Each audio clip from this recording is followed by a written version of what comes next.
बिस्मिल्लाहिर्रहमानिर्रहीम। अस्सलाम वालेकुम। टाइम न्यूज़ जे प्रोग्राम व्यूज़ टाइम में भलीकार आहियां महताब अली नूर। नाज़रीन, गुज़िरियल ॾींहुं सेनेट मां चूंडूं मुलतवी कराइण बाबति ठहराव मंज़ूर कयो वियो। 14 रुकनी सेनेटर्स जेके आहिनि 14 उहे मौजूदु हुआ ऐवान में। पोइ बि अक्सरियत राय सां इहो ठहराव मंज़ूर कयो वियो, जंहिंखां पोइ अॼु इन जी उबतड़ वरी ठहराव जेको आहे उहो सेनेट में मंज़ूर थियो। ठहराव बमुक़ाबला ठहराव उनखे चऊं, पर उन सां गॾु वरी एडिशनली दरख़्वास्त बि सुप्रीम कोर्ट में दाख़िल कराई वई आहे। सेनेटर आहिनि जमात इस्लामी जा मुश्ताक अहमद, उन्हनि पारां ठहराव जमा करायो वियो। सेनेट में चयो वियो त गुज़िरियल ॾींहुं जेको सेनेट ठहराव जमा कयो उहो गैर आइनी आहे। इलेक्शन जेके आहिनि उहे वक़्त ते कराई वञनि ऐं सभिनी खे लेवल प्लेइंग फील्ड बि फ़राहम थियणु खपे, उहा फ़राहम कयो। सेनेट में अहिड़ो ठहराव जेको आहे उहो जमा थियो आहे। सेनेट सेक्रेटेरिएट में इहो ठहराव जमा थियो, जंहिंखां पोइ एडवोकेट इश्तियाक राजा वरी सुप्रीम कोर्ट में उन ठहराव ख़िलाफ़ु दरख़्वास्त दाख़िल कराई, जेको गुज़िरियल ॾींहुं सेनेट मंज़ूरु कयो हुयो। ऐं इन्हनि वरी मौक़िफ़ इख़्तियार कयो त सेनेट ठहराव ख़िलाफ़ु सेनेट जेको ठहराव मंज़ूरु कयो आहे उहो गैर आइनी ऐं गैर क़ानूनी आहे। जिन मेंबर्स ठहराव पास करण में किरदारु अदा कयो या इहो ठहराव पास करायो, उन्हनि ख़िलाफ़ु आर्टिकल 6 तहत कार्रवाई कई वञे, इहा डिमांड कई वई आहे। ऐं इस्तदा इहा बि कई वई आहे त सुप्रीम कोर्ट जे 15 डिसंबर ते जेको चूंडूं मुक़ररु वक़्त ते कराइण वारो हुकुम आहे, उन वर्डिक्ट ख़िलाफ़ु ई ठहराव आयो आहे। पोइ तौहीन अदालत जी कार्रवाई बि कई वञे। इलेक्शन कमीशन खे बि हुकुम ॾिनो वञे त वक़्त सिर चूंडूं कराए। हाणे त थी वियो चूंडुनि जो मामिलो, इन ते बि ॻाल्हि ॿोल कंदासीं। उन सां गॾु वरी गुज़िरियल केतिरनि ई ॾहाकनि खां वठी बल्कि तमामु वॾो अरसो जेको आहे पीपल्स पार्टी सिंध जी अवाम ते हुकूमत कई आहे, मर्कज़ में बि हुकूमत में रही आहे, पर ख़ासि तौर ते सिंध जो ज़िक्र कयूं था। शहीद ज़ुल्फ़िकार अली भुट्टो खां वठी शहीद बेनज़ीर भुट्टो जे दौर में पीपल्स पार्टी नज़रियाती ऐं अवामी पार्टी सम्झी वेंदी हुई। हाणे उन नज़रियाती ऐं अवामी पार्टी में अनीस एडवोकेट, रज़ा हारून, सरफराज़ बुगटी, शफ़ीक मेंगल या वरी इन जहिड़ा ॿिया अॻुवान जेके आहिनि शामिलु थी रहिया आहिनि। इन ते ई पीपल्स पार्टी क़यादत जो फोकस आहे। त जीअं सिंधीअ में चवंदा आहिनि न, नवां लॻा मिसरी ऐं पुराणा विया विसरी। त पुराणा जेके जियाला आहिनि, नज़रियाती कारकुन आहिनि, उन्हनि ॾांहुं छो मुंहुं मोड़ियो वियो आहे? पीपल्स पार्टी सिंध जे अवाम खां पासीरी छो थी वई आहे? नज़रियाती पार्टी जेका आहे उहा मुफ़ाहमती पार्टीअ में कीअं तब्दील थी? इन मामले ते बि ॻाल्हि ॿोल कंदासीं, छाकाणि त सिंध जे अवाम जो मामिलो आहे जेको हिन वक़्तु मुंझारे जो शिकार बणियलु आहे। पैनलिस्ट जेके आहिनि उन्हनि जो तारुफ़ अवां सां कराईंदा हलूं। सीनियर तजिया निगार आहिनि अॻूणा सफ़ी डॉक्टर जमील अहमद ख़ान साहिबु असांखे जॉइन कयो आहे। प्रोफेसर डॉक्टर इनाम भट्टी साहिबु असां सां गॾु आहिनि। प्रोफेसर डॉक्टर रफ़ीक अहमद चांडियो साहिबु असांखे जॉइन करे चुका आहिनि। इदरीस लिगारी साहिबु असां सां ॻंढियल आहिनि ऐं नसीर मेमन साहिबु असांखे जॉइन कंदा। वरी महिरबानी मां सभिनी जी। डॉक्टर जमील अहमद ख़ान साहिबु, ठहराव मुक़ाबला ठहराव ऐं उनखां पोइ वरी एडिशनली हिकु दरख़्वास्त बि दाख़िल कई वई सुप्रीम कोर्ट में। हाणे डायरेक्टली जीअं कल्ह मां सुवालु कयो नसीर साहिब खां, त तव्हां खां बि बल्कि त सुप्रीम कोर्ट इंटरवीन कंदी, पर हाणे त सुप्रीम कोर्ट खे पाण मौक़ो ॾिनो वियो आहे दरख़्वास्त दाख़िल करे। इन जो फ्यूचर कीअं पिया ॾिसो मामले जो? न, दरख़्वास्त पहिरीं ॻाल्हि त दाख़िल थी आहे। हाणे फ़िलहालु रजिस्ट्रार ऑफिस में वञी उन जा ॾिसंदा त एक्सेप्टेबल आहे, उन एडमिट करण जहिड़ी आहे न आहे। बाक़ी त हाणे हिन में कानून जा माहिर जेके आहिनि उहो वधीक तबसरो कंदा। पर जेको लॻे थो ॿाहिरां त हीअ दरख़्वास्त आहे करारदाद जे ख़िलाफ़ु। मूंखे यादि नथो बीहे त कंहिं करारदाद जे ख़िलाफ़ु सुप्रीम कोर्ट को करारदाद खे रद्द करे थी सघे, जे अनलेस त उहो करारदाद छो जे इम्प्लीमेंटिंग करारदाद न आहे, उन जो को डायरेक्ट ईअं न आहे त उन ते पाबंदी करणी आहे उन करारदाद ते। त इन करे उहो कंहिं एक्ट या कंहिं लॉ खे जेसीं ताईं इफेक्ट न करे तेसीं ताईं उनखे कीअं कंदी सुप्रीम कोर्ट, उहो जेॾी महिल एडमिट कंदी त ख़बर पवंदी। मां सम्झां थो त तमामु ॾुखियो थींदो लॉ पॉइंट ते, छो जे जेके हूंदा उहे हिनखे कहिड़े हिसाब सां एडमिट कराइनि था पिया ऐं आर्गूमेंट ॿी साइड ते केरु थो बीहे, इहे सभु ॻाल्हियूं ॾिठियूं वेंदियूं। पर सुप्रीम कोर्ट पथर ते लीक चई चुकी आहे त ज़ाहिर आहे सुप्रीम कोर्ट जो पासो उन साइड ते हुअणु खपे। आइनी तक़ाज़ो बि इहो आहे त उन साइड ते हुअणु खपे। पर इन वक़्तु ॻाल्हि थिए थी पई त जेके करारदाद रेज़ोल्यूशन पास थी आहे, कल्ह बि मां इहो तबसरो कयुमि, जेके बि ॻाल्हियूं खणी सुप्रीम कोर्ट जे ख़िलाफ़ु हुजे, खणे सदर पाकिस्तान जे ख़िलाफ़ु हुजे, ॿिए कंहिं जे ख़िलाफ़ु हुजे, हू फ्लोर ऑफ द हाउस ते जेकी ॻाल्हि थिए थी पई त उनखे इम्यूनिटी हासिलु आहे, उनखे तव्हां नथा आणे सघो कानून जी ज़द में। त इहो हाणे जेॾी महिल सुप्रीम कोर्ट हिनखे प्रोसीडिंग कंदी त कहिड़ो हुनखे पासो वठे थी पई। पर हाणे आहे ॻाल्हि त काफ़ी मुंझियल सुंझियल ॻाल्हि हले थी पई।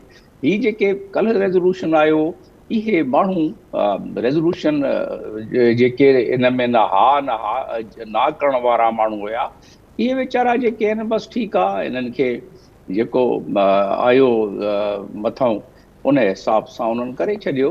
ऐं जेको फ़ैसिलो थियो चैम्बर में चेयरमैन सेनेट जे, त उन हिसाब सां उन्हनि हिकिड़ो मौक़ो कढी माण्हू केतिरा हुअणु खपनि ऐं कहिड़े लिहाज़ सां रेज़ोल्यूशन पास थी वियो। हाणे ॿियो रेज़ोल्यूशन अची वियो आहे सेनेटर मुश्ताक जो, जेको जमात इस्लामी जो आहे। ऐं ज़ाहिर आहे उहो अकेले सिर त न कयो आहे, उन बि पंहिंजी पार्टी सां मशवरो करे ऐं पार्टी खे बि ज़रूरु सभु ज़मीनी हक़ाइक़ जेके आहिनि उन्हनि खे ॾिसी उहो उन पार्टी उनखे मशवरो ॾिनो हूंदो।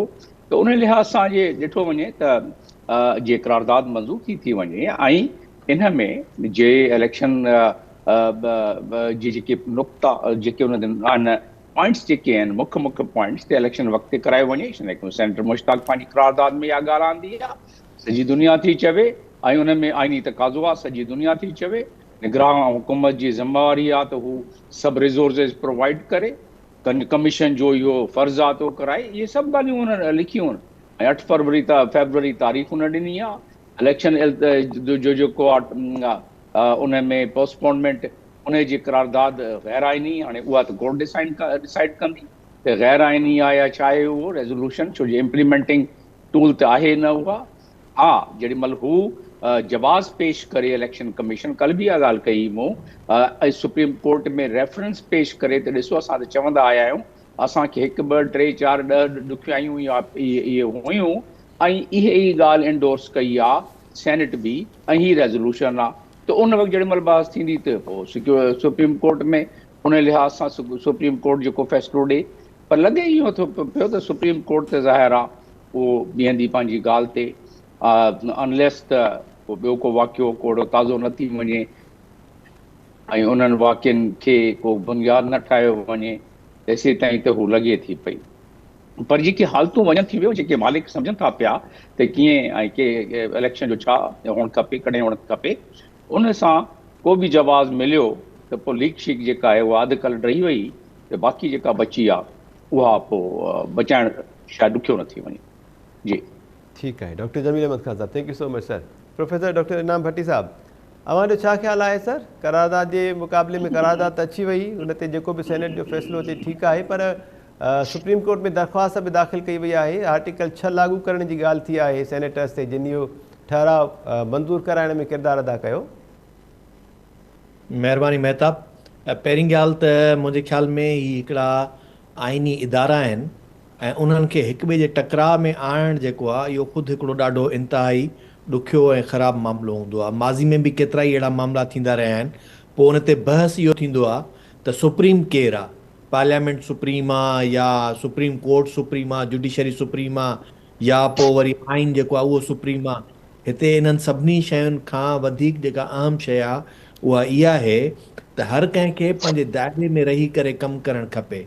ऐं सम्झां थो त जंहिं क़िस्म जी करारदाद जेका कल्ह आंदी वई, इहा ख़ुदि जेका आहे सा उन पंहिंजे टोटल प्रोसीजर जे आइन जे ख़िलाफ़ु आहे। उनखे उते ई उन इदारे में रोकण जी जेका ज़रूरत हुई, जेको फ़र्ज़ु हुयो चेयर कंदड़ जो, त उहो उनखे ॾिसे हा त हीअ करारदाद कहिड़े क़िस्म जी आहे जंहिंखे पेश करणु न ॾिनो वञे हा। छाकाणि त यकीनी तौर ते आइन ऐं कानून में उते इहे सभु शयूं हूंदियूं त कहिड़ी शइ कंहिंजे टकराव में अचे थी। वरी तव्हां उनखां पोइ ॿी जेका करारदाद पेश कई आहे, इहो ई उन जो ऐवान जो असुलु फंक्शन इहो आहे त हिकिड़ी करारदाद आई, वरी ॿी करारदाद उन जे रद्द में अचे, उहा उनखां वधीक स्ट्रांग हुजे, तॾहिं उनखे काउंटर करे सघिबो। हाणे वरी तव्हां जॾहिं कोर्ट में ईंदो, सुभाणे वरी हुन पहिरीं करारदाद, पोइ वरी अॼु जेका करारदाद पेश थी आहे वरी इन जे ख़िलाफ़ु वरी को कोर्ट में वञे, त कोर्ट जेका सुप्रीम कोर्ट आहे उहा सिर्फ़ु आइन जी इंटरप्रिटेशन कंदी आहे ऐं उन जी इंटरप्रिटेशन उन्हनि खे ई, या मुंहिंजे ख़्याल में हाणे उन में थी सघे थो त उन इंटरप्रिटेशन में कोर्ट इन जी वज़ाहत करे त कहिड़े क़िस्म जी करारदाद अची सघे थी। ऐं ख़ुदि करारदाद जॾहिं जेका थी वञे त उहा सुप्रीम कोर्ट में या कंहिं बि कोर्ट में उनखे चैलेंज करे सघिजे थो या नथो करे सघिजे। पहिरीं ॻाल्हि त मुंहिंजे ख़्याल में त इदारनि पार्लियामेंट जे अंदरि का बि रेज़ोल्यूशन जेका थिए थी उनखे सुप्रीम कोर्ट जे अंदरि चैलेंज करे या रद्द करे नथो सघिजे। रही ॻाल्हि त चूंडुनि जे अमल जी, त चूंडुनि जे अमल में ख़ुदि हिकिड़ो इहो आइनी मामिलो आहे ऐं आइन में जॾहिं इहो तइ थियल आहे त 90 ॾींहंनि जे अंदरि पाकिस्तान जे आइन मुताबिक़ चूंडूं थियणियूं आहिनि ऐं पोइ जंहिं बि उन्हनि चूंडुनि खे कंहिं बि तरीक़े सां डिले कयो आहे या उनजे ॾाढो रुकावट बणियो आहे त उन आइन जी इनहराफ़ी कई आहे। हाणे जेकॾहिं इन सेनेट जे उन्हनि मेंबरनि जिन इन खे येस कयो आहे ऐं उन्हनि ते जेकॾहिं आर्टिकल 6 लागू थिए थो त पोइ त जेके बि माज़ी में अहिड़े क़िस्म जा क़दम थींदा रहिया आहिनि जेके ही त रेज़ोल्यूशन जे थ्रू आहे हिकिड़नि माण्हुनि बाक़ाइदे एग्ज़ीक्यूटिव आर्डर्स जे ज़रिए चूंडुनि खे जेको आहे सो भई मुलतवी कयो आहे पोइ उन्हनि ते बि उहो आर्टिकल 6 लागू थियणु खपे। ऐं हींअर जेके पंजाब ऐं KPK जूं असेंबलियूं जॾहिं ख़तमु थियूं त उन ख़तमु थियण खां पोइ 90 ॾींहंनि जे अंदरि चूंडूं उते न थियूं त उन्हनि ते बि उहो साॻियो ई आर्टिकल 6 लागू थियणु खपे। ऐं हाणे बि जेको ही चूंडूं थियनि पियूं उहे आइन जे मुताबिक़ 90 ॾींहंनि में कोन पियूं थियनि, उनखां उनखे अरसो वधीक गुज़री वियो आहे। त हाणे इहे सभु शयूं पोइ उन्हनि खे बि ख़ुदि जेको जिन नए सेंसस खे डिजिटल आदमशुमारी खे यकदमि हिकु ॾींहं में जेको आहे सो मंज़ूरु करे ऐं अॻिते वधाए छॾियो त जीअं उनजे करे उन्हनि खे कुझु ॾींहं मिली वेंदा ऐं 60 ॾींहंनि जो मुदो उन्हनि खे वरी इज़ाफ़ी मिली वियो त हू कॉन्स्टिट्यूएंसीज़ जेके डिलिमिटेशन्स वग़ैरह थियनि उन जे लाइ। त इहे सभु जेके तरीक़ा थियनि था डिले टेक्निक्स ऐं उनखां पोइ हाणे बि जेका आउं सम्झां थो जेको कुझु थिए पियो इहो मुंझाइण जी सिर्फ़ु जेका सूरत हाल पैदा करण आहे, माण्हुनि खे मुंझायो, वोटर्स खे मुंझायो, उहे अञा ताईं कंफ्यूज़ हुजनि। अॼु ॾींहं ताईं हींअर ताईं हर कंहिंजो ख़ुदि जेके चूंडुनि में बीठा आहिनि जेके वॾियूं पार्टियूं आहिनि जेके वोटर आहिनि तव्हां असां बि न ते अञा ताईं कंफ्यूज़ आहियूं त ख़बर न आहे चूंडूं थींदियूं अलाए न थींदियूं। ऐं ही जब सभु जेके मामला थियनि पिया उहे सुभाणे कोर्ट में जेॾीमहिल इहे हर रोज़ जे मुताबिक़ को न को कोर्ट में मामिलो वेंदो त पोइ किथे को अहिड़ो फ़ैसिलो अची वञे जंहिं फ़ैसिले जे सबबु वरी चूंडुनि खे अॻिते मुलतवी करिणो पए त पोइ छा थींदो। तंहिंजे करे ही सिर्फ़ु ऐं सिर्फ़ु मुल्क जे समूरे जमहूरी प्रोसेस खे मुंझाइणु ऐं मुल्क जे अंदरि शफ़ाफ़ चूंड जे निज़ाम खे सुवालिया बणाइणु ऐं उन तां अवाम जो वेसाह ख़तमु करण जी सभिनी धुरियुनि जी गॾियल साज़िश आहे। उन्हनि सभिनी धुरियुनि में जॾहिं आउं चवां थो त उहे धुरियूं जेके ऐवान खां ॿाहिरि वेही करे मुल्क हलाइनि थियूं उहे बि ऐं जेके जमायतूं ऐवान में अक्सरियत रखनि थियूं या उनजो हिसो आहिनि उहे बि ही सभु गॾिजी इन जी जेका आहे सा गॾियल सोच आहे जंहिंमें हू माण्हुनि खे मुंझाए इक़्तिदार सिर्फ़ु पंहिंजी जेका औताक जीअं हूंदी आहे न उन औताक में वेही करे फ़ैसिला करण वारे तिर्ज़े हुकुमरानी खे सभु क़बूल करे वेठा आहिनि ज़हनी तौर ते, जंहिंजे करे ही सभु जमायतूं जेके आहिनि उहे अवाम सां ॻंढिजी उन्हनि खां रुजू करे पाण ॾांहुं इक़्तिदार हासिलु करण जे बजाए इन ई तरीक़े सां इक़्तिदार खे हासिलु करण खे पंहिंजी जेका असां सियासत सलाहियत मुफ़ाहिमत जेको बि नालो ॾियनि असुलु हुनजो सिर्फ़ु इहो ई सबबु आहे। जी महताब। ठीकु आहे इनाम भट्टी साहब, thank you so much sir. वापसि असां ईंदासीं ज़रूरु ॿिए टॉपिक ते। डॉक्टर रफ़ीक अहमद चांडविया साहब, अवां जो छा ख़्यालु आहे सर? जीअं इनाम साहब चयो या डॉक्टर जमील अहमद ख़ान साहब त अवाम खे मुंझायो छो पियो वञे? जेकॾहिं चूंडूं कराइणियूं आहिनि त उहो माहौल ठाहियो, ॿुधायो क्लियर, न आहिनि कराइणियूं त बि वरी उहो माहौल ठाहियो वञे, ॿुधायो वञे। बाक़ी मुंझारे जो शिकार करण सां त अञा इंस्टेबिलिटी वधे पई मुख़्तलिफ़ शोबनि में। ॾिसो, इलेक्शन जी जेका प्रिपरेशन आहे हूअं ई काफ़ी असांजा पैनलिस्ट ऐं ॿाहिरि ॿिया एनालिस्ट इहा ॻाल्हि कंदा रहिया आहिनि त इलेक्शन जो उहो अचे न पियो। उनजो हिकिड़ो रीज़न इहो आहे त जेका लाॻीतो हिकिड़ी कोशिशि कई त जेको आहे इलेक्शन बाबति हिकिड़ा शक शुबा उथनि उहे उथारण में जेके बि इहा कोशिशि करे रहिया आहिनि उहे कामयाबु विया आहिनि। सुवालु इहो आहे त कॉन्स्टिट्यूशनली इन जी कहिड़ी हैसियत आहे रेज़ोल्यूशन जी। 12 ॼणा वेही सेनेट में सोचनि त भई इलेक्शन मुलतवी थियणु खपे त कॉन्स्टिट्यूशनल जेको प्रोसेस आहे छा उहो रुकी सघे थो या नथो रुकी सघे। मां सम्झां थो त कॉन्स्टिट्यूशन ते जेको सुप्रीम कोर्ट चीफ जस्टिस चई चुको आहे त जेकॾहिं जिते इबाम आहे त असीं ओरिजिनल कॉन्स्टिट्यूशन वेंदासीं। उन में इहो क्लियर आहे त उहो ओरिजिनल कॉन्स्टिट्यूशन में आहे इलेक्शन थिए माना थिए। पर हिते प्रॉब्लम ॿियो आहे, हिते प्रॉब्लम इहो आहे त इलेक्शन कमीशन जेका आहे उनजो चीफ इलेक्शन कमिश्नर आहे उहो हिन खे कीअं थो वठे। उहो जेकॾहिं संगत जे बार हेठां आहे ऐं संगत जो हुन ते प्रेशर आहे त उहो चवंदो बाबा हे त सेनेट जो आहे, मां छा कयां, फ़िलहालु मां करे छॾी। पोइ भले वञे सुप्रीम कोर्ट में, वरी वकील वञनि, वरी केस थियनि, वरी सभु शयूं थियनि। इन लाइ ही जेके जोगा इंतज़ाम कया विया आहिनि जेके बि आहिनि जमा इस्लामी वारनि जो आहे। ऐं मां त सम्झां थो त पीपल्स पार्टी ऐं मुस्लिम लीग नून खे निर्वार थी वञणु खपंदो हुयो, पर हद इहा आहे त जमा इस्लामी वई आहे ऐं PTI वारा बि माना हुन में। पर ठीकु आहे, उहे सभु विया आहिनि। प्रॉब्लम इहो आहे त हिते इन कॉन्स्टिट्यूशनल जेका रिक्वायरमेंट आहे ऐं कॉन्स्टिट्यूशन रिक्वायरमेंट अहिड़ी तहिड़ी न आहे। कॉन्स्टिट्यूशन रिक्वायरमेंट इहा आहे त कीअं असां सभु सूबा पार्टिसिपेट कंदासीं गवर्नेंस स्ट्रक्चर में, उन सॼे खे जजूं ॾेई बि वञनि। उन प्रिटेक्स सिर्फ़ु इहो आहे त हुकूमत उहा नथी ठहे जेका असां चाहियूं पिया। यानी अॻी जेका फैज़ हमीद वारी हुकूमत हुई उहा जेका आहे सॼी इलेक्शन हाईजेक करे वई, उन सॼी इलेक्शन जो सॼो वेही ऐं जेको आहे सो RTS विहारे ऐं सॼी सूरत हाल पाण ठाहे छॾी। वरी हीअ जेका संगत आहे इहा वरी इलेक्शन करण ई नथी पई ॾे। प्रॉब्लम इहो आहे त हीअ जेको जमहूरी सिस्टम आहे जंहिं ते असां सभिनी कन्फेडरेशन कई आहे, फेडरेशन सां गॾु आहियूं, उन सॼे में रेज़ोल्यूशन तहत सिंध, पंजाब, बलूचिस्तान, KP सभु इहे ऐं ॿिया नंढा जेके यूनिट्स आहिनि उहे सभु इन तहत आया आहिनि त बाबा इलेक्शन थींदी ऐं जेको गवर्नेंस आहे उनखे शेयर कंदासीं। ऐं उन ते बि तमामु घणा सुवाल आहिनि त बाबा जेका आहे सा उहा मुतनासिब छो आहे, उहा हिकु जेतिरी हुजे, या इन ते अञा बहस ॿिया थियणा। पर हिते त जेका तव्हांजी ठहियलु आहे उनखे ई तव्हां नथा पिया अचणु ॾियो त माना कीअं माण्हू पार्टिसिपेट कंदा जमहूरी सिलसिले में। यादि रखण जी ॻाल्हि इहा आहे त 1971 जा जेके क्राइसिस आहिनि, जेको सान्यो आहे मुल्क टुटण जो, उहे कॉन्स्टिट्यूशन क्राइसिस हुया ऐं उहे इलेक्शन सां रिलेटेड हुया। ऐं इलेक्शन खे जॾहिं तव्हां प्रॉपर स्पेस न ॾिनी, जॾहिं तव्हां इहो न कयो त बाबा जीअं इलेक्शन थी आहे उन कॉन्स्टिट्यूशन रिक्वायरमेंट खे तव्हां आमना सदकना न चयो त हेॾो वॾो सान्यो थी वियो। छा तारीख़ जो सबक़ु सिखणु काफ़ी न आहे? ऐं जेकॾहिं उन सबक़ जे बावजूदि बि के माण्हू कनि था त मूंखे ॿुधायो उहे पाकिस्तान सां कहिड़े हिसाब में किथे बीठा आहिनि। सो तमामु सीरियस सुवाल आहिनि जेके सुवाल हिन इलेक्शन में ज़ाहिर थी रहिया आहिनि। 2018 खां वठी असां ॾिसी रहिया आहियूं त इहे शयूं जेके आहिनि, मां सम्झां थो त पाकिस्तान जे बुनियाद खे हिलाइण जूं ॻाल्हियूं थी रहियूं आहिनि। ऐं जेके बि आहिनि उन ते मतिलबु आर्टिकल 6 लागू थिए थो नथो थिए, पर मां सम्झां थो त मुल्क सां गद्दारी ज़रूरु आहे जेके बि करे रहिया आहिनि।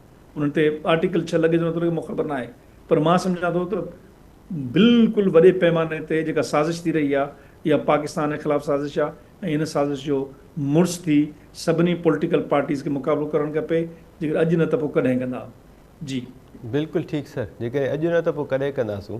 ठीकु आहे, पाकिस्तान जी बुनियाद खे मज़बूत कंदियूं या कमज़ोर कंदियूं ही चूंडूं, इहो मामिलो आहे। ठीकु आहे, चूंडनि जे मामले ते ॻाल्हि ॿोल्हि कईसूं, पर ॿियो जेको असांजो टॉपिक आहे उहो बि इंतिहाई अहम आहे। ख़ासि तौर ते पीपल्स पार्टी जंहिं गुज़िरियल केतिरनि ई ॾहाकनि खां वठी सिंध ऐं सिंध जे अवाम ते हुकूमत कई आहे, उनजो मामिलो ऐं उनखां पोइ वरी सिंध ऐं सिंध जे अवाम जो मुस्तक़बिल बि इन सां संलाहियल आहे। चयो पियो वञे त ईंदड़ आम चूंडूं जेके आहिनि उहे मुल्क जे मुस्तक़बिल जो तयन कंदियूं, फ़ैसिलो कंदियूं, पर न रुॻो मुल्क जो पर सिंध जे मुस्तक़बिल जो बि तयन कंदियूं ऐं वरी पीपल्स पार्टी जे मुस्तक़बिल जो बि लाज़मी तौर ते तयन कंदियूं। छाकाणि त पीपल्स पार्टी अवाम जे बुनियादी हक़नि ऐं बुनियादी मसइलनि खां ॼण ईअं पियो लॻे त बेख़बर लॻी पई आहे। ऐं नज़रियाती कारकुन जेके आहिनि, शहीद राणी मोहतरमा बेनज़ीर भुट्टो जे दौर में जेका पीपल्स पार्टी हुई, या वरी ज़ुल्फ़कार अली भुट्टो जे दौर में, उन में तमामु घणी तब्दीली अची चुकी आहे। अॼु जो जेको हीउ मामिलो आहे, इन अहम मामले ते ॻाल्हि ॿोल्हि कंदासीं त आख़िर छा थियो जो हिकु नज़रियाती जमात, अवामी जमात जेका आहे उहा मुफ़ाहिमत ॾांहुं काहे पई। छाकाणि त पीपल्स पार्टी में रज़ा हारून जहिड़ा, अनीस एडवोकेट जहिड़ा माण्हू शामिलु थिया, शफ़ीक मैंगल, सरफराज़ बुगटी या फैसल वाबडा जहिड़ा माण्हू शामिलु थिया, ऐं वरी पीपल्स पार्टी जा जेके पुराणा अॻवान आहिनि, जियाला कारकुन, उन्हनि खे नज़रअंदाज़ कयो पियो वञे। उहे हिन वक़्तु ॿुॾतरे जो शिकार बणियल आहिनि। डॉक्टर जमील अहमद ख़ान साहब, अवाज़र मुख़्तलिफ़ मुल्कनि में सिफ़ारतकारी बि कई।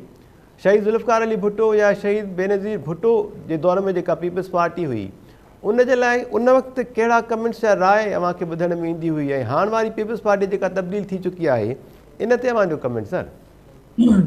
हाणे वारी जेका पीपल्स पार्टी आहे उनखे उन्हनि जा त नाला बि न ईंदा आहिनि दुनिया खे, पर ज़ुल्फ़कार अली भुट्टो ऐं शहीद बेनज़ीर भुट्टो जे नाले जी दुनिया जे हर नुकड़ में, हर एरिया में, हर हिसे में दुनिया में माण्हुनि खे उन जे नाले जी बि ख़बर आहे, उन्हनि खे इहा बि ख़बर आहे त केरु हुया ऐं इन्हनि जो पॉलिटिकल विज़न ऐं पॉलिटिकल विज़डम, सियासी हुन जी बसीरत छा हुई, इहे माण्हुनि खे ख़बर आहे। मां ईस्ट तिमूर जहिड़े बिल्कुलु पुठिते पियल जेको नओं आज़ादु मुल्क थियो 2000 में, 99 में, पोइ 2000 में उन्हनि खे यूनाइटेड नेशन जे तरफ़ां आज़ादु पोइ ठाहे सॼो सिस्टम पोइ ॾिनो वियो, माना आज़ादी जो तक़रीबन उन्हनि जेका पूरी थी मिली उन्हनि खे उहो 2002 खां 2023 में वञी उन्हनि खे 2003 में उन्हनि खे आज़ादी मिली।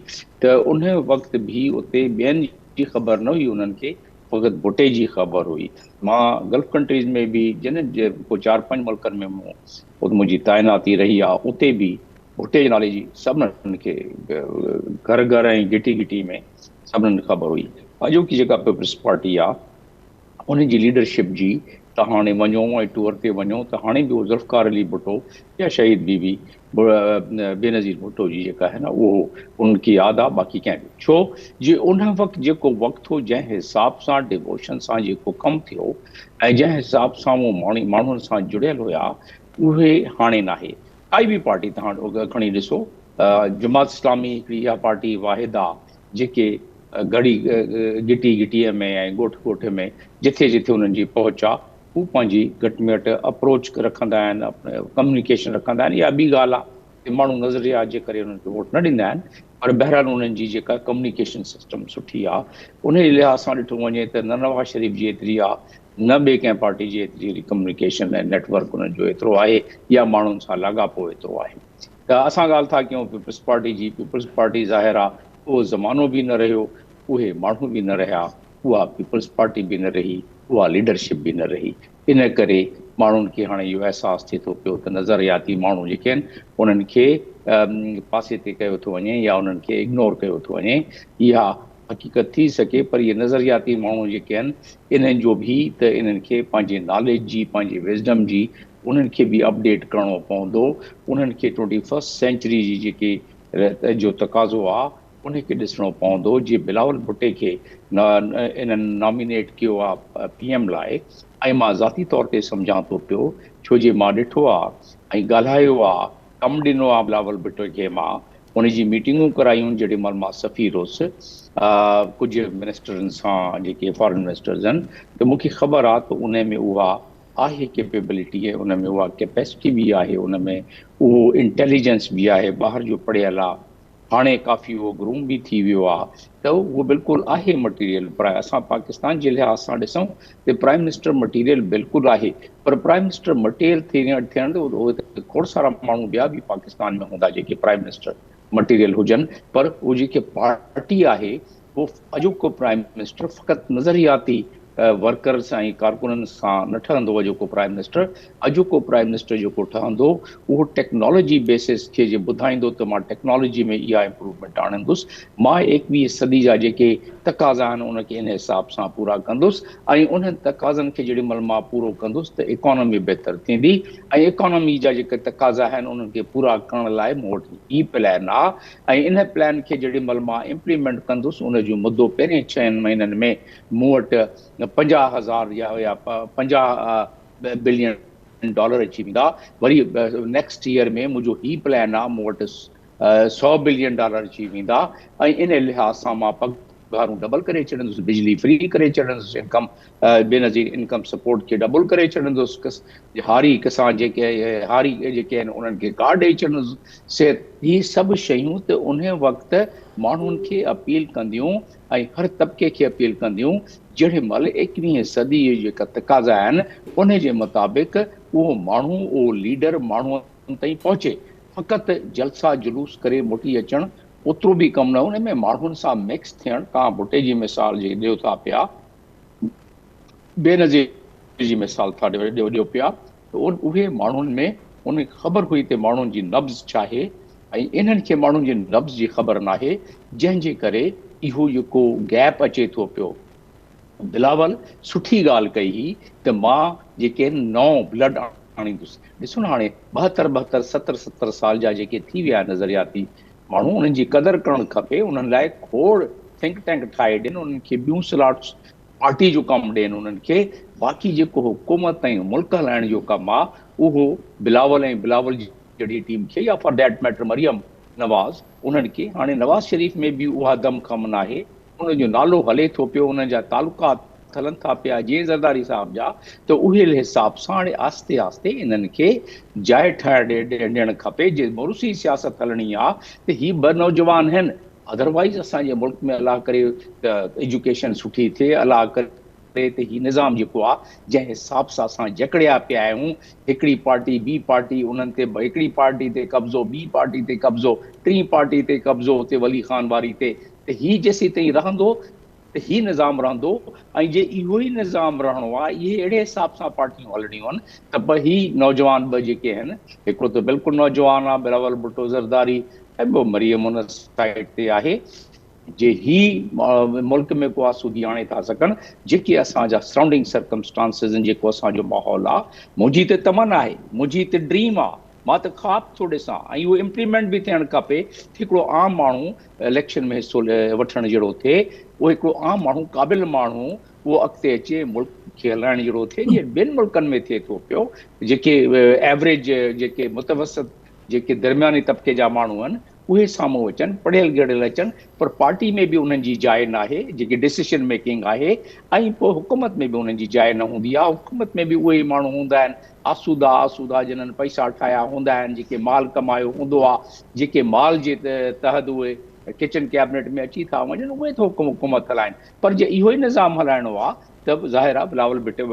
भुट्टो जेको आहे उनखे टीम ठाहिणु खपे ऐं दुनिया खे रहियो आहे परॾेही वज़ीर रहियो आहे उनखे हाणे इहो ॾेखारणु खपे त मां मुल्क में केतिरो पॉपुलर आहियां उन लाइ कमु करिणो पवंदो जी ठीकु आहे डॉक्टर जमील अहमद ख़ान साहब thank you so much sir professor doctor Inam Bhatti Sahib sir ही ताज़ो शामिल थियल जेके पीपल्स पार्टी जा अॻवान आहिनि बज़ाहिर वॾा नाला आहिनि रज़ा हारून अनीस एडवोकेट सरफराज़ बुगटी शफ़ीक मेंगल बम धमाकनि जा ख़ुदकुश हमलनि जा इल्ज़ाम केसिस जेके उन्हनि ते उहे माण्हू पीपल्स पार्टी में शामिल थिया अॼु जेका प्रेस कॉन्फ्रेंस कई निसार खोड़ो साहब जेका पोइ टॉपिक सिलेक्ट कयो आहे त उन प्रेस कॉन्फ्रेंस दौरान उन्हनि चयो त जमहूरियत खे डिरेल करण जी साज़िश कई पई वञे ऐं अवाम चूंडुनि खां घणो वक़्तु परे नथो रही सघे चूंडुनि जो बेसब्री सां इंतज़ारु आहे हाणे सुवालु इहो आहे त उहा नज़रियाती पीपल्स पार्टी आहे किथे जेका जमहूरियत खे डिरेल करण खां बचाईंदी हुई या उहे अॻवान जेके आहिनि उहे हिन वक़्तु नज़र न पिया अचनि ऑन ग्राउंड जेको आहे पोइ हीअ अॻवान जमहूरियत खे बचाईंदा उहा पुराणी पीपल्स पार्टी काॾे वई ही नवां माण्हू जेके शामिल थिया इहे जमहूरियत खे डिरेल करण खां रोकींदा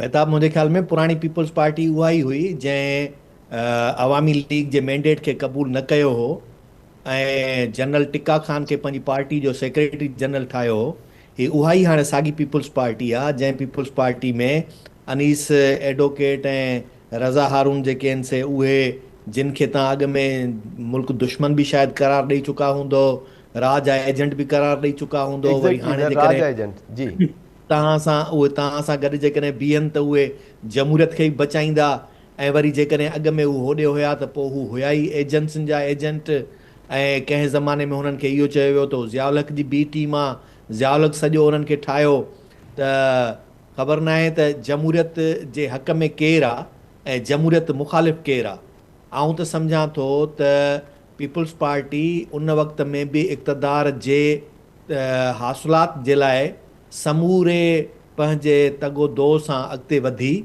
हा हिकिड़ो वॾो इहो सान्यो थियो उहो भुट्टे साहिब जे टकराव वारो जंहिंजे करे पोइ जेको आहे सो उनखे इहा शइ नसीब थी त हू चइबो आहे न त मालिक बदिले मौत जे मिड़ई माफ़ु कयासीं मालिक बदिले मौत जे त उहो हुनजो जेको मौत आहे उनजे करे हुनखे उन शइ जो हिकिड़ो एडवांटेज मिली वियो न त हिस्ट्री सॼी जेका आहे सा उहा पई आहे उन जमहूरियत जी दावेदार जमायत जी त इन मां तव्हांखे जमहूरियत जो अंदाज़ो लॻाइणु खपे जंहिं अवामी लीग जे मैंडेट खे क़बूल न कयो वरी अचो सोशल या लिबरल या अवामी पीपल्स पार्टी उन दौर में उनजो नारो हुयो त चीन हमारा हिंदुस्तान हमारा हमारा है अरबुस्तान हम है मुसलमान सारा जहां है हमारा ऐं इहो उन वक़्त में भुट्टे साहिब जे 71 वारी इलेक्शन जो सॼो जेको आहे सो उहो रहियो मैनिफेस्टो खणी सम्झो ऐं हीउ जेको असां चवंदा आहियूं पाकिस्तान का मतिलबु क्या ला इलाहा इल्लल्लाह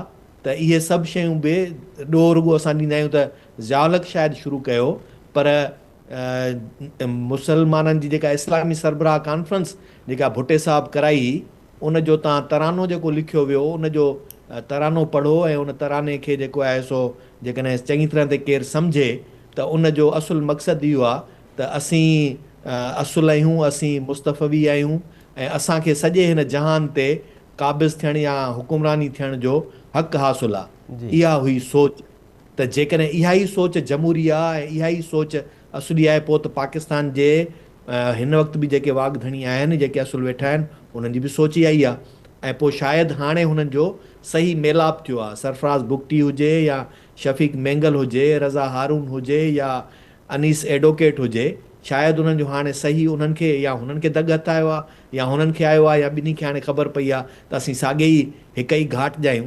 त मुंहिंजे ख़्याल में असांखे इहो हरू भरू न चवणु खपे त पीपल्स पार्टी का जमहूरियत जी चैंपियन रही आहे या हिन वक़्तु जमहूरियत जी चैंपियन आहे या हू अॻे हुई हाणे हुननि का ख़राबी कई आहे। ही इक़्तिदार जे हासिलात जे लाइ सिर्फ़ु अवाम खे कीअं मैनेज कजे थो उहा हिकिड़ी ॿी शइ आहे।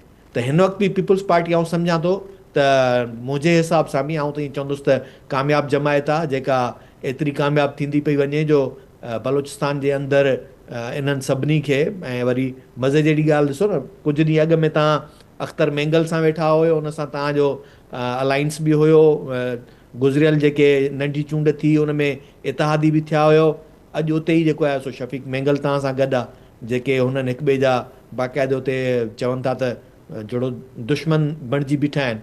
त इन करे या होॾां वरी मेंगल खे छॾियो, वरी बुगटी खे जेकॾहिं वठो त अकबर बुगटी, जेकॾहिं अकबर बुगटी वाकई उन बे जमहूरियत जे लाइ क़ुर्बानी ॾिनी आहे या मुल्क जे अंदरि सही कंहिं निज़ाम जे लाइ क़ुर्बानी ॾिनी आहे या पंहिंजे क़ौम जे ख़ातिर क़ुर्बानी ॾिनी आहे, त वरी हाणे हुते सरफराज़ बुगटी तव्हां सां गॾु आहे।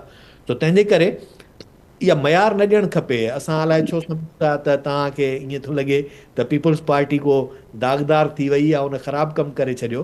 इक़्तिदार जे हासिलात जे लाइ हुननि शुरू खां वठी इहे कमु कया आहिनि, हींअर बि कंदा ऐं अॻिते हली करे। पर इनखे छॾियो, हींअर बेनज़ीर जिन ते चार्जशीट करे वई त जेकॾहिं मुंहिंजो क़तलु कयो वञे त उन में हिननि खे उनजो क़ातिल सम्झो वञे या उहे उन में मुलविस हुजणु खपनि, ज़िम्मेवार करार। हुन मां हिकिड़ो तव्हांजो नायब वज़ीर आज़म बणियो, हिकिड़ो जेको आहे सो सभु कुझु मतिलबु त इहे सभु शयूं विसारे छॾियो। ऐं ॿियो नज़रियाती जमायत जेका हूंदी आहे, नज़रियाती जमायत पंहिंजे वर्कर खे अहमियत ॾींदी आहे। ऐं पीपल्स पार्टी जे अंदरि चयो त वेंदो आहे त जियाला कर चला, पर जियालो वीचारो रुॻो नारनि हणण जे लाइ हूंदो आहे, उहो जीए भुटो करण जे लाइ ऐं बजा तीर बजा जे लाइ डांस करण जे लाइ हूंदो आहे। हींअर तव्हां ॾिसो सॼी सिंध जे अंदरि उत्तर खां शुरू कयो कराची ताईं हलिया वञो, सिंध जो को बि हिकिड़ो पीर मीर वॾेरो ॿुधायो जेको पीपल्स पार्टी जे टिकेट ते न हुजे, उन जे कंहिं बि घराणे मां। ऐं जेकॾहिं को वरी न हूंदो त वरी हुनजो सौट मासात वरी ॿिए पासे खणी हूंदो, पर को बि हिकिड़ो बि न। जेका नज़रियाती जमायत हूंदी आहे उनजी नज़रियात इहे हूंदियूं आहिनि त अवाम खे केपेबल कीअं करिणो आहे, मुल्क जे अंदरि हिन निज़ाम खे कीअं सघारो बणाइणो आहे, जो हर जेको ही सोकाल ताक़तवर जेको लॻो वेठो आहे। हींअर त हू पंहिंजे पंहिंजे इलाइक़नि जा बादशाह थी विया आहिनि न।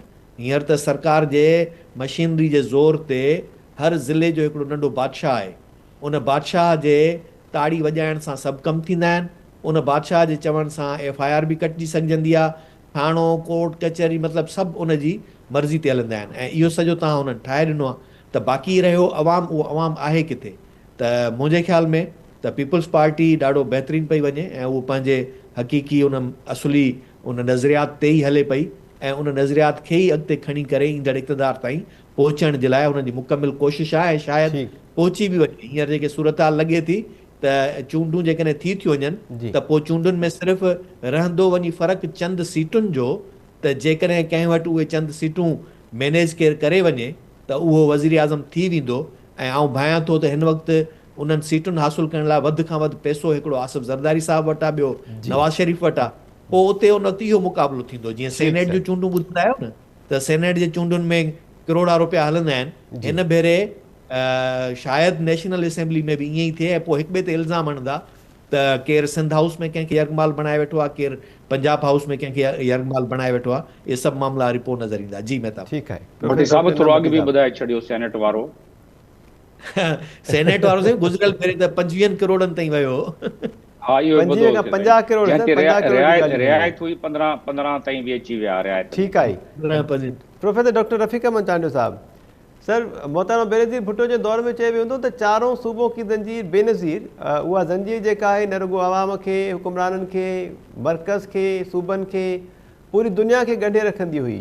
उहा ज़ंजीर कीअं टुटी ऐं उन खां पोइ जी पीपल्स पार्टी उन नज़रियाती पार्टी जो कहिड़ो असरु कयो आहे? हिन वक़्तु उहे नज़रियाती अॻुवान किथे आहिनि ऐं सिंध जो अवाम ख़ासि तौर ते अवां पाण मुतासिर थिया गुज़िरियल साल जी बरसाती ॿोॾि मां।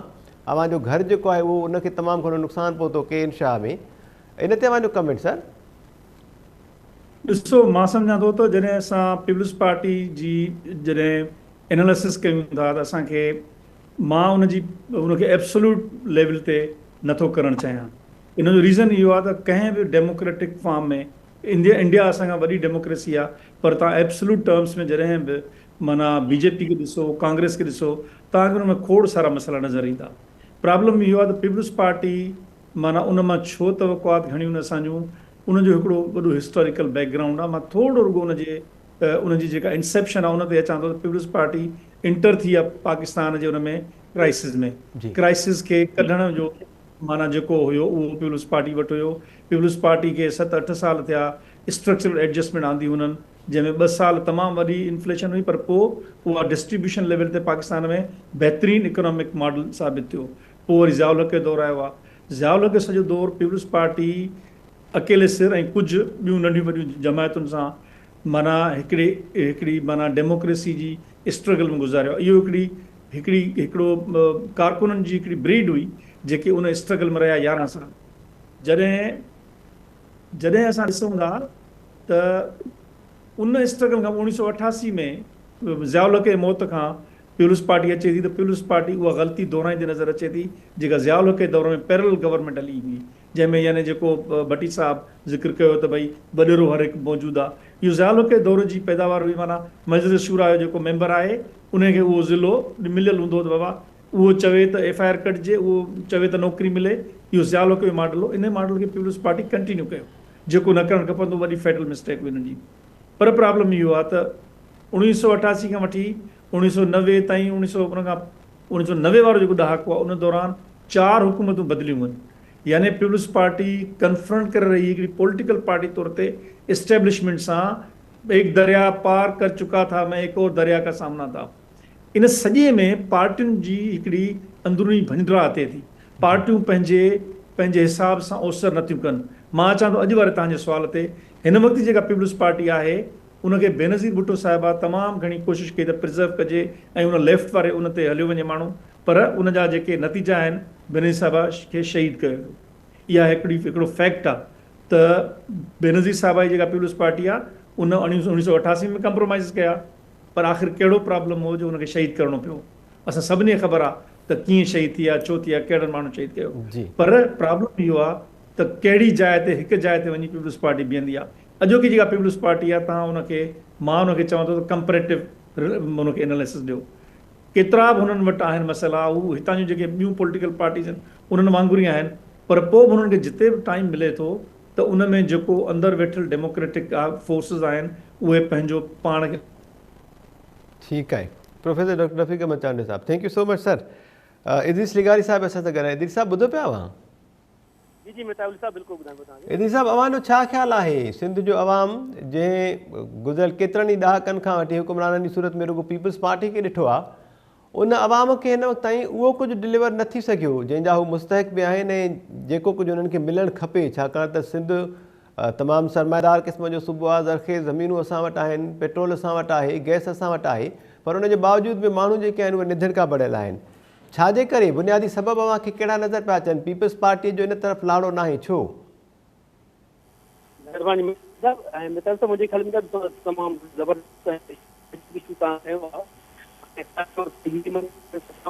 तमामु घटि आहे ऐं गुज़िरियल जेका 50 सालनि जी जेका तारीख़ आहे ऐं असांखे उन ते ॻाल्हाइण आहे, सो टाइम घटि आहे, पर मुख़्तसिर न तव्हां माना चवंदुसि त हिकिड़ो दौरो भुट्टे साहिब जो। इन ॻाल्हि में को शक कोन्हे त भुट्टे साहिब हिकिड़ा ज़बरदस्त नारो ॾिनो सोशलिज़म जो, रोटी कपिड़ा और मकान।